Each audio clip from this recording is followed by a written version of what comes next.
Hello guys, ngayong araw ay magluluto tayo ng sinabawang isda. Ito po yung salinas na tinatawag nila. Ewan ko sa inyong mga lugar kung ang tawag sa inyo, pero dito sa amin ay salinas. Ngayon, may binili rin pa akong talbos ng kamote. 10 piso po isang tali, pero marami naman po yun. At meron din tayong kamatis, siling green, luya at saka sibuyas. Yan po yung sangkat ng ating sinabawang isda na lulutuin. So, naglagay na po ako dito ng tubig dito sa kawali. Ayan, pakukulaan ko lamang. At bubuksan ko muna yung kalan. Guys, tatakpan natin to para madaling kumulo. Ayan. Ayan guys, kumukulo na po yung ating tubig.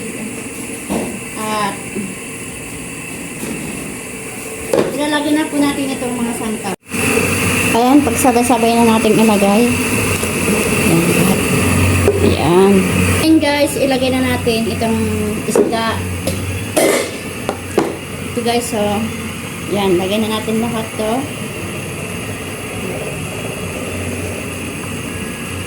Timplahan, lagyan natin ng betchin. Tapos, maglagay tayo ng asin. Ayan.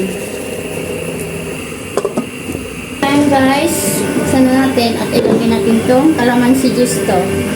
Ayan, nagpisa po ako ng calamansi juice. Mga 7 piraso po, ilagay na natin.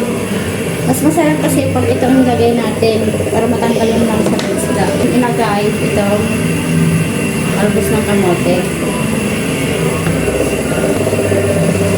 Takpan muna natin. Check natin guys. Yan, sarap ng ulam natin. Huwag natin masyadong haluin at madurog yung yung isda. Ayan guys, tikman natin. Sarap. Sarap ng pagkaasim. Okay na to guys, okay na to, luto na.